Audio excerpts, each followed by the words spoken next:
This podcast is brought to you by Two More Reps Coffee Beans. Get your 2 more reps with this natural pre-workout. Buy your bag at twomorereps.com.au.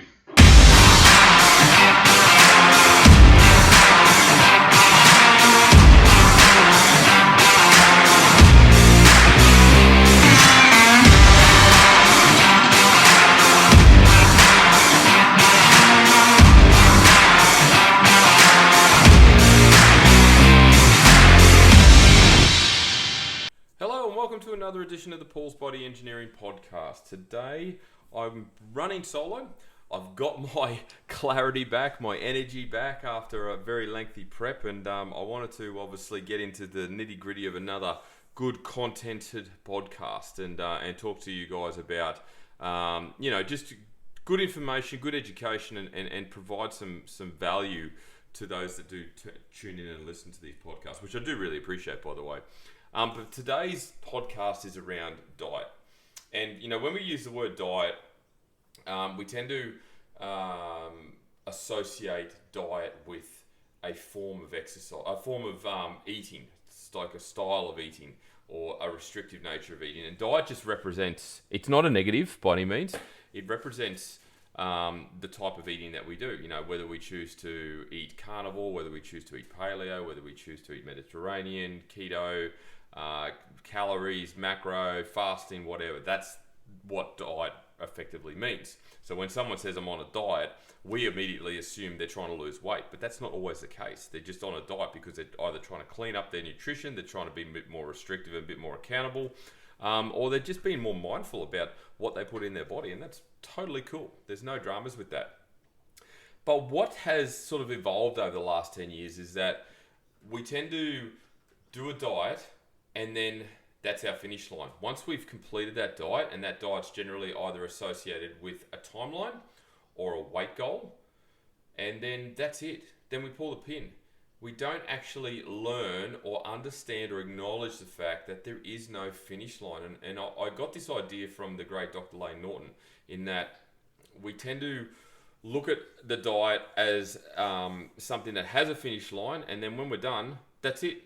We go back to old habits. But what we don't actually acknowledge or understand or take time to consider is that we need to learn the principles within the diet we're doing to make it more sustainable long term. Because that's what the issue is at the moment. The issue is that people are not implementing long-term strategies to keep weight off. They'll lose weight, whether it be through an 8-week challenge or a short-term diet or a mini cut or intermittent fasting or whatever the method, whatever the system is they use, and they have success doing it because they're adhering to it because they know they've got a timeline, because we always work well with timelines. But then beyond that, then they'll go back to old habits. They'll start drinking again, they'll get more takeaway, they won't track their food, and all of a sudden the weight starts to creep back on, and then they go back into the diet again. Then the weight creeps back on, then they go back into the diet again. Whereas if they actually took the time to learn about the fundamentals of calorie tracking or macro tracking or the principles behind the diet, they would make it much more sustainable. The most successful, sustainable approach to nutrition is one that you are going to adhere to. All diets have restriction. And look, at the end of the day, the reality of the situation is you have to accept the fact that you have to eat in a restrictive nature of some kind to keep weight off. It's as simple as that. If you just go willy-nilly about eating your food on a daily basis, chances are you're going to overeat. 90% of the population overeat because we're thrown food in our face in terms of takeaway, heavily processed food, high-fat food, high-carb food. Like, it's in our face all the time. So if you don't have the education or the knowledge behind you, you will overeat based on what your body needs. So you have to accept the fact that there is restrictive natures around a diet in order to maintain weight loss. It's as simple as that, and that's the harsh reality of it. And the sooner you accept that, the sooner you'll have success. But if you are one that goes, oh no, I just want to be flexible and I want to be able to get some takeaway when I want, and I want to be able to eat what I want when I want. Well, it doesn't work like that.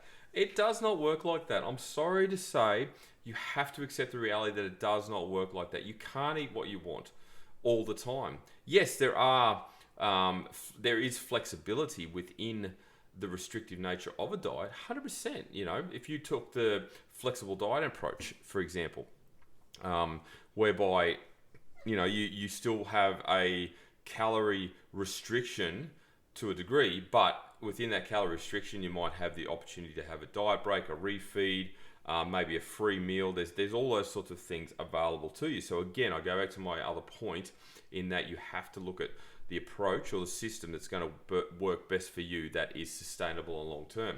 Because like I said, going back to my very original point, there is no finish line. Okay, what is your diet after the diet? And that's the point that Dr. Layne Norton was trying to make. What is your diet after the diet? And I don't think anyone has ever thought about that. You know, you enter a diet, you do, yeah, I'm going to do an 8-week challenge, I'm going to shred, I'm going to lose 10 kilos, great. What are you going to do after it? What are you going to do after that? And unfortunately, a lot of the 8-week challenges, they finish the 8-week challenge with a party. So straight away, you get on the booze and you have a massive meal out. And look, I get it. They're celebrating. They're having awards. They're celebrating. I get it. But within the 8-week challenge, you need to educate the individuals on what to do after that celebration, after that awards night. The very next day, do they go back to their original diet that they started on? Do they introduce more calories? Do they maintain some level of restriction? These things are not implemented in an 8-week challenge because we're so caught up in the fact that we just have to lose weight no matter what means we do, no matter what way we do it. So what is your diet after the diet? It's one of those things that is really troubling because we're so, and I go back to an original, not original, but a podcast I did only a matter of weeks ago about the need it now culture. We are in a need it now culture where we have to get results now. And at the sacrifice of what? At the sacrifice of our long-term health, we get results now. It's like and I'm going on a tangent here, it's like the young men, and some women for that matter, that are prepared to sacrifice their long-term health for the sheer fact of getting massive muscles now. You know, they'll sacrifice their health by putting all sorts of drugs and steroids in their body because they want to get that Instagram body, or they want to be a famous bodybuilder, or they want to, you know, be popular amongst their peers. So they'll do whatever they need to do now, but at the sacrifice and at the extent of their health long term. And it's really, really scary. And this is a similar situation with our own health, our general health, you know, general population health. How are we meant to look 20, 30 years down the track if we can't look beyond 8 weeks? So it's so important that you have to have a game plan beyond the diet. What's the next step? What's the next step look like?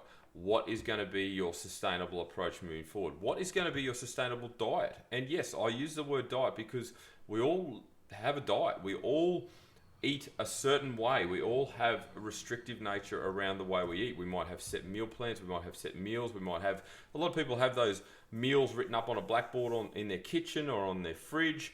They do their grocery list. That's all dieting at the end of the day.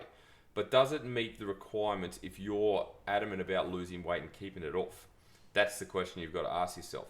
Is that plan, that weekly meal plan, that weekly grocery list, is that conducive to a sustainable approach? Is it restrictive enough? That's what you've got to ask yourself. Now, we're about to enter Christmas, the Christmas period, the festive season where there's holidays, there's Christmas Day, there's Christmas parties, social events, Christmas Eve celebrations, markets, all sorts of things going on where we tend to eat and drink a crap load. And look, I'll put my hand up. I'll probably have more than my fair share on Christmas Day, but every other day I probably won't because I know what it will do and I know how I feel afterwards. So entering this period of time becomes quite challenging for a lot of people, and they've got that almost that internal torment within themselves. You know, they want to enjoy themselves, but they also know if they do, they're going to have to face the consequence afterwards by, you know, the weight gain, then having to exercise more. And that's where the whole New Year's resolution thing came from, because you pop out the other side of December into January, and then you've got to make the tough decisions around extra exercise and restrictive dieting. But if you go into Christmas with a strategy, if you go into Christmas with a smart head on, knowing full well the intent of what you're going to do, and you stick to that intent, you stick to that system, chances are you come out the other side in pretty good condition, really. But the point of this podcast was to identify the fact that there needs to be a diet after the diet. You need to have plans in place after your approach. So if you're going to do a 6-week diet, a 6-week cut, an 8-week challenge, 12-week challenge, 24-week challenge, whatever it is, what's next? What's the next game plan? What's the next diet? What's the sustainable approach beyond that? Because you can't assume that at the end of the 8 weeks or at the end of the 6 weeks or whatever it is, or at the end of the 10 kilos you've lost, that's your finish line. Okay, because you will revert back to old behaviors. Because you, in that short space of time, like it's taken you, say you're 30 years old, for example, and over the last 10 years, you've gradually put on an additional 10 kilos, right? That took you 10 years to put that weight on. You're not going, you may be able to peel it back in 8 weeks. Sure, that might be aggressive to peel it back in 8 weeks, but the behaviors you learn over 10 years are well and truly ingrained within you. So you're not going to be able to change those behaviors in 8 weeks. It's going to take you a hell of a lot longer to do that. But if you learn through education, through correct systems, through correct nutrition, through correct restrictive behaviors around exercise and nutrition, you can carry that routine and that structure beyond the 8 weeks and learn new behaviors and remold yourself and re-evolve as a new, better human being and lose those old behaviors. Because if you don't, you will revert back to those old behaviors, you will revert back to those old habits and that old routine. You'll probably get lazy once again, and who knows, you'll probably put the weight back on, and that's what happens time and time again. And I see it firsthand, so I'm not making this shit up. I see it firsthand. It's why a lot of 8-week challenges are unsustainable or don't work. And look, I'm not bagging on 8-week challenges by any means, because I'm actually involved in some. I provide nutrition services for a number of them.